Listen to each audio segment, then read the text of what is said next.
ശ്രീ രാജു പിന്നാർ, ഇപ്പം അങ്ങ് പറഞ്ഞത്, അങ്ങ് നേരത്തെ പറഞ്ഞ ഒരു വലിയ പ്രതിരോധം എന്ന നിലയ്ക്ക് അങ്ങ് ശരിയാണ്. അതിലെ ഈ പറയുന്ന വാക്കുകളുടെ ഉപയോഗം തുടങ്ങിയ കാര്യങ്ങളെ അങ്ങ് തള്ളി പറഞ്ഞു. പക്ഷെ അതിലൊരു പ്രശ്നമുണ്ട്. ഇതിലെവിടെയും സാമ്പത്തികം എന്ന് പറയുന്നത് ഇതിലൊരു പാരാമീറ്ററേ അല്ല എന്നതായിരുന്നു ഈ പദ്ധതി പ്രഖ്യാപിക്കുമ്പോൾ. അതിൻ്റെ ഒരു മാനദണ്ഡത്തിലും സാമ്പത്തിക സ്ഥിതിയുള്ള സ്ത്രീയും സാമ്പത്തിക സ്ഥിതി ഇല്ലാത്ത സ്ത്രീയെയും രണ്ടായി കാണുന്നില്ല. ഈ പദ്ധതിയുടെ ഗുണഭോക്താവ് ആരാണോ അവരുടെ ക്ലാസ്, അവരുടെ സാമ്പത്തിക അവസ്ഥ അതിൽ ബാധകമേ അല്ല. പിന്നെ അദ്ദേഹം അങ്ങനെ ഒരു പരാമർശം നടത്തുന്നത് എന്തിനാണ്? അപ്പോൾ ഈ പദ്ധതി സാമ്പത്തിക അതായത് സാമ്പത്തിക സംവരണം അടക്കമുള്ള കാര്യങ്ങളൊക്കെ ചർച്ച ചെയ്യപ്പെടുന്ന ഒരു സാഹചര്യം നമുക്കറിയാമല്ലോ. അതവിടെ നിൽക്കട്ടെ. അപ്പോൾ ഇത് സാമ്പത്തികാവസ്ഥയിൽ പിന്നോക്കാവസ്ഥയിലുള്ള ആളുകൾക്ക് മാത്രമായി പരിമിതപ്പെടുത്തുക എന്ന ലക്ഷ്യം വെച്ചാണോ, അതോ മറ്റുള്ളവർക്ക് ഒരു മനസാക്ഷി കുത്തു തോന്നി KSRTCക്ക് അങ്ങനെ ഒരു ഭാരം നൽകേണ്ടതില്ല എന്ന തീരുമാനമാണോ? ടിക്കറ്റിംഗ് ഇനി അവനവന്റെ ചോയ്സിൽ അടക്കം വരുമോ? മാധു, ഞാൻ അതിനു മുമ്പ് ഒന്ന് രണ്ട് കാര്യങ്ങൾ ക്ലിയർ ചെയ്തോട്ടെ. ഒന്ന്, ശ്രീമതി ചിന്താ ജെറോം ഇവിടെ പറഞ്ഞതിൽ ഒന്ന് രണ്ട് വസ്തുതകൾക്ക് നിരക്കാത്ത കാര്യങ്ങൾ. ഒന്ന്, വേണമെങ്കിൽ മാപ്പ് പറയാമെന്ന് ഞാൻ പറഞ്ഞു. ഞാൻ അങ്ങനെയല്ല പറഞ്ഞത്. ഞാൻ പറഞ്ഞത് ആർക്കെങ്കിലും അതുകൊണ്ട് വേദന ഉണ്ടായിട്ടുണ്ടെങ്കിൽ അതിന് ഖേദം പ്രകടിപ്പിക്കാൻ മനസ്സുള്ളയാളാണ് CP ജോൺ എന്നാണ് ഞാൻ പറഞ്ഞത്. ഞാൻ അദ്ദേഹത്തിന് വേണ്ടി മാപ്പ് പറഞ്ഞിട്ടില്ല, അല്ലെങ്കിൽ അദ്ദേഹം മാപ്പ് പറയുമെന്ന് ഞാൻ പറഞ്ഞിട്ടില്ല. ഞാൻ അദ്ദേഹവുമായി പറഞ്ഞത് ഞാൻ ഇത്തരത്തിലാണ്. എനിക്ക് വ്യക്തിപരമായി ബന്ധമുള്ള അദ്ദേഹത്തിന്റെ മനസ്സിലാക്കാൻ കഴിയുന്ന ഒരാൾ എന്ന നിലയ്ക്ക് നാളെ അത് ഒരു വേദന ആർക്കെങ്കിലും ഉണ്ടായിട്ടുണ്ടെങ്കിൽ ഖേദം പ്രകടിപ്പിക്കാൻ മനസ്സുള്ള ആളാണ് എന്നാണ് ഞാൻ പറഞ്ഞത്. ഒന്ന്, വസ്തുതാപരമായ പിശക്. രണ്ടാമത്തത്, ശ്രീ KJ ജേക്കബ് പറഞ്ഞ 100 ദിവസത്തെ കർമ്മ പദ്ധതി പ്രഖ്യാപിച്ചിട്ടായിരിക്കും ഇത് നടപ്പാക്കുന്നതെന്ന് പറഞ്ഞതാണ്. സർക്കാർ ഒരിടത്തും പറഞ്ഞിട്ടില്ല. സർക്കാർ അധികാരത്തിലെത്തിയതിന്റെ ആദ്യത്തെ മന്ത്രിസഭാ യോഗത്തിൽ തന്നെ ഇത് നടപ്പാക്കാൻ തീരുമാനിച്ചു. മെയ് 18 ആണ് സർക്കാർ അധികാരത്തിലെത്തിയത്. ആദ്യത്തെ മന്ത്രിസഭാ യോഗത്തിൽ നടപ്പാക്കാൻ തീരുമാനിച്ചു. ജൂൺ 15 മുമ്പായിട്ട് അത് നടപ്പാക്കും എന്ന് തീരുമാനിച്ചു. ഞങ്ങളത് നടപ്പാക്കി എന്നാണ്. ഇപ്പോ ഈ പ്രശ്നം CP ജോണിന്റെ പ്രസംഗത്തിൽ നിന്നൊക്കെ പോയി. അങ്ങൊക്കെ പറയാനൊക്കെ ശ്രമിക്കുന്നുള്ളതെല്ലാം മറ്റൊരു രീതിയിലാണ്. അത് ഇപ്പോ ഈ പറയുന്നതെല്ലാം ഈ ഇന്ദിരാ ഗ്യാരണ്ടി പ്രൈവറ്റ് നമ്മുടെ സൗജന്യ സ്ത്രീ യാത്രയുടെ പ്രശ്നത്തിലേക്ക് മാറി. നോക്കൂ, CPMന്റെ ഇരട്ടത്താപ്പ് നോക്കൂ. എന്തായിരുന്നു CPMന്റെ നിലപാട്? CPMന്റെ സൈബർ അണികൾ ഉൾപ്പെടെയുള്ളവർ പറഞ്ഞ എന്താ? 50,000-ഉം 1,00,000-ഉം ഇതുള്ള സ്ത്രീകൾക്ക് സൗജന്യ യാത്ര കൊടുക്കുന്നു. എന്ത് ആവശ്യമാണ് ഇതിനകത്തുള്ളത്? ഇല്ലേ? ഇതല്ലേ ചോദിച്ചിരുന്നത്? ഇന്ന് ഈ പ്രചരണം മുഴുവൻ ഇപ്പൊ CP ജോണിന്റെ ഇതിന്റെ പ്രസ്താവനത്തിൽ ഇതെല്ലാം ഇന്ദിരാ ഗ്യാരണ്ടിക്കെതിരാക്കി മാറ്റാൻ വേണ്ടിയിട്ടുള്ള ആസൂത്രിതമായിട്ടുള്ള ശ്രമം നടക്കുക. നോക്കൂ, ഇവിടെ ഇന്ദിരാ ഗ്യാരണ്ടിയെ സംബന്ധിച്ചുള്ള അല്ല അവിടെ ചർച്ച നടന്നത്. അദ്ദേഹം പറഞ്ഞത് എന്താ? അദ്ദേഹത്തിന്റെ പ്രസംഗത്തിൽ തന്നെ പറയുന്നുണ്ട്, മലയാളികളുടെ ബിഹേവിയർ പാറ്റേണിൽ സംബന്ധിച്ച് നടത്തുന്നതിൽ ചില പ്രസ്താവനകൾ നടത്തി തെറ്റിദ്ധരിക്കപ്പെട്ടിട്ടുണ്ട്. അതിന് അദ്ദേഹം അത് ക്ലാരിഫൈ ചെയ്തു. ആ ക്ലാരിഫൈ ചെയ്തതിനു ശേഷം നിങ്ങൾ എന്തിനാണ് ഇത് ഇന്ദിരാ ഗ്യാരണ്ടിയും അല്ലെങ്കിൽ സ്ത്രീ സൗജന്യ പദ്ധതിക്കെതിരായിട്ട് കൊണ്ടിരുന്നത്? ഇവിടെ ചിന്താ ജെറോം ഒരു കാര്യം പറഞ്ഞതിൽ എനിക്ക് സന്തോഷമുണ്ട്.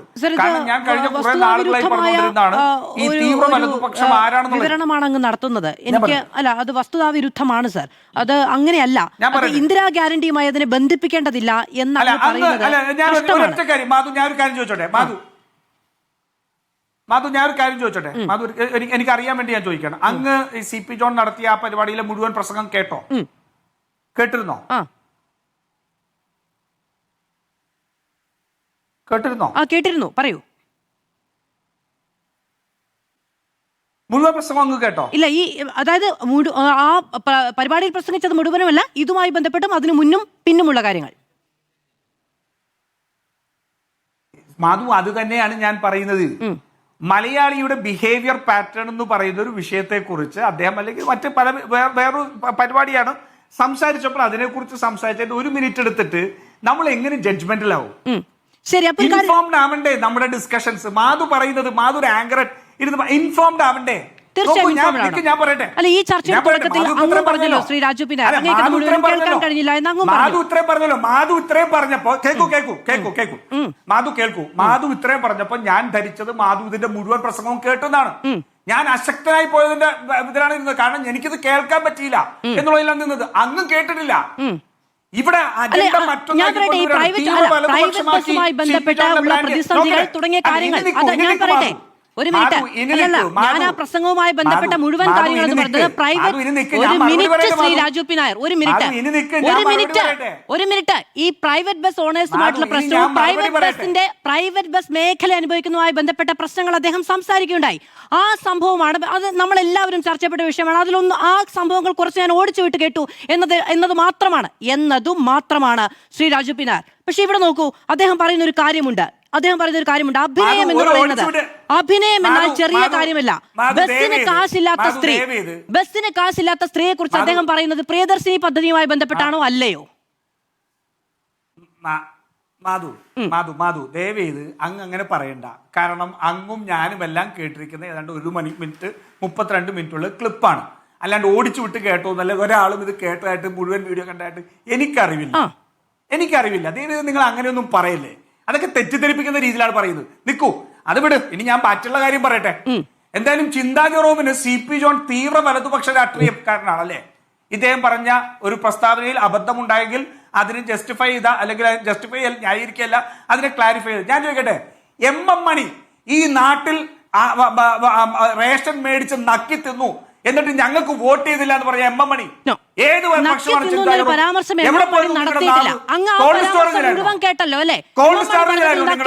പരാമർശം ഉണ്ടായിരുന്നോ? അപ്പൊ ഈ പറയുന്നത് മുഴുവനും അങ്ങ് എവിടെ ഓടിച്ചു വിട്ടിട്ടും ഏത് എന്ന് പറഞ്ഞതാ? ഞാൻ മുഴുവൻ കേട്ടാണ് മാധു, ഞാൻ മുഴുവൻ കേട്ടാണ്. തെരഞ്ഞെടുപ്പ് തോൽവിയുടെ പശ്ചാത്തലം എന്ന് പറഞ്ഞു. കേക്കൂ, അതാ പറഞ്ഞത്. അതാണോ പറഞ്ഞത്? തെരഞ്ഞെടുപ്പ് തോൽവിയുടെ പശ്ചാത്തലത്തിൽ പരാമർശത്തെ എനിക്ക് വേണമെങ്കിൽ ഈ പറയുന്ന വാട്ടർ ബോട്ടിൽ ഞാൻ പറയുന്നില്ല, വേണമെങ്കിൽ എനിക്ക് പറയാമായിരുന്നു എന്ന് പറഞ്ഞു. നക്കി തിന്നു എന്നൊരു പരാമർശം അദ്ദേഹം പറഞ്ഞോ? ഇത് കൊള്ളാലോ. ചോദിക്കുന്നു, ഷാപ്പിട്ടു എന്നാണ് പറഞ്ഞത്.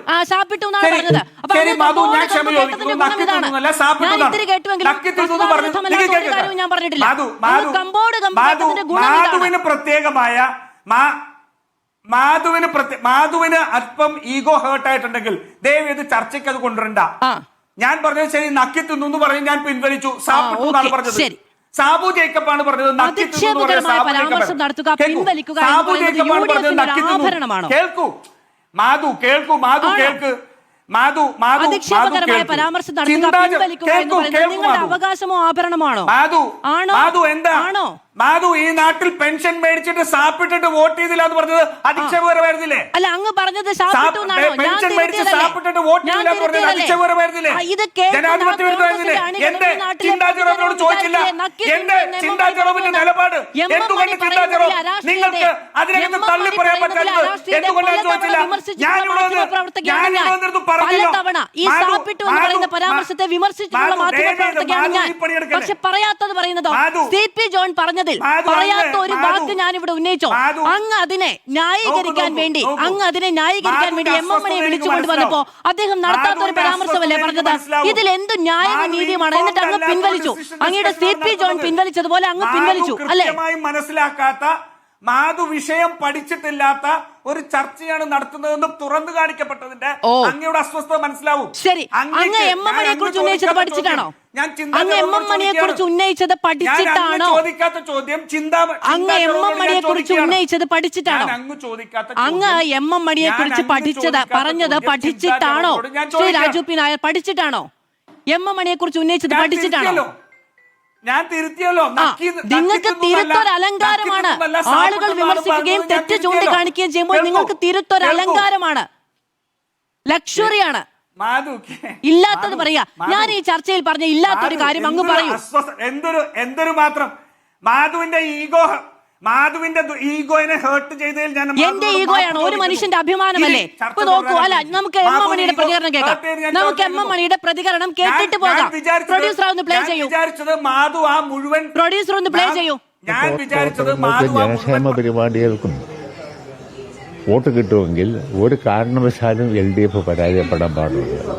ക്ഷേമപ്രവർത്തനം, പെൻഷൻ എല്ലാം കൃത്യതയോടുകൂടി നൽകിയിട്ടുണ്ട്. നന്ദികേടെല്ലാം നല്ല അനുകൂലമാണോ? ഇതെല്ലാം വാങ്ങി നല്ല ഭംഗിയായി ചാപ്പാട് കഴിച്ചവർ നല്ല ഭംഗിയായി നമുക്കിട്ട് വെച്ചു എന്നാണ് എനിക്ക് തോന്നുന്നത്. രാഹുൽ മാങ്കൂട്ട വിശേഷം അതൊന്നും വലിയ വിഷയമൊന്നും ആയില്ല.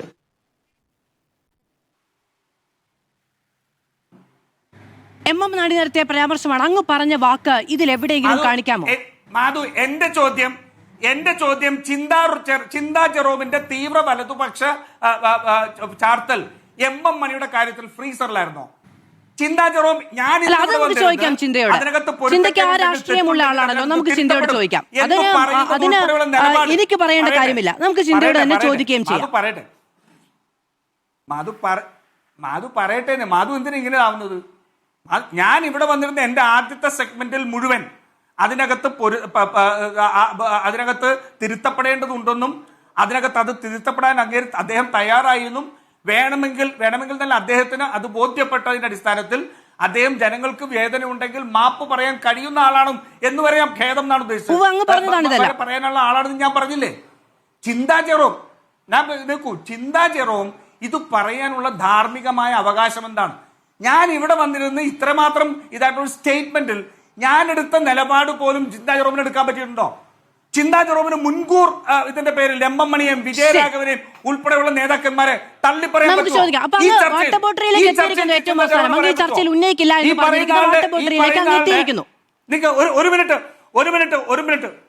ഒരു മിനിറ്റ് ഞാൻ ഒരു കാര്യം കൂടി പറയട്ടെ. ആക്രമണം മുഴുവൻ എന്താ? ആക്രമണം മുഴുവൻ ഇന്ന് സ്ത്രീ സൗജന്യ യാത്രയിലാണ്. കള്ളത്തരങ്ങൾ പറയുകയാണ്, പച്ച നുണകൾ പറയുകയാണ്. 100 ദിവസത്തെ കർമ്മ പദ്ധതി പ്രഖ്യാപിച്ചു. ആര് പ്രഖ്യാപിച്ചു? ഞങ്ങൾ നടപ്പാക്കാൻ തീരുമാനിച്ചു, ഞങ്ങൾ നടപ്പാക്കും. KSRTCക്ക് നഷ്ടം എങ്ങനെയാ? KSRTCക്ക് നഷ്ടം വന്നത് ശ്രീ ജേക്കബ്, എങ്ങനെയാ KSRTCക്ക് നഷ്ടം ഉണ്ടാവുന്നത്? അതിൽ കേറുന്ന സ്ത്രീകളുടെ എല്ലാത്തിനും 0 ടിക്കറ്റ് അടിച്ച് അതിനനുസരിച്ചുള്ള തുക സർക്കാർ കൊടുക്കുകയാണ്. KSRTCക്ക് ധനലാഭമാണ് ഉണ്ടാകാൻ പോകുന്നത്. കാരണം സ്ത്രീകൾ മുഴുവൻ പ്രൈവറ്റ് ബസ്സിൽ യാത്ര ചെയ്യുന്ന സ്ത്രീകൾ ഇന്ന് KSRTCയിൽ യാത്ര ചെയ്യുന്നു, കളക്ഷൻ കൂടുന്നു. വാസ്തവവിരുദ്ധമാണ്. ശരി, ശ്രീമതി ചിന്താ ജെറോം, ഇപ്പോൾ മാധു അതിനകത്ത് തന്നെ കടിച്ചു തൂങ്ങി കിടക്കുകയാണ്. ശരി, അല്ല, ആ വിഷയമാണ് ഇന്നത്തെ ചർച്ച. അതിൽ കടിച്ചു തൂങ്ങേണ്ട കാര്യമില്ല, ആ ചർച്ച ഉന്നയിക്കുകയും ചെയ്യാം.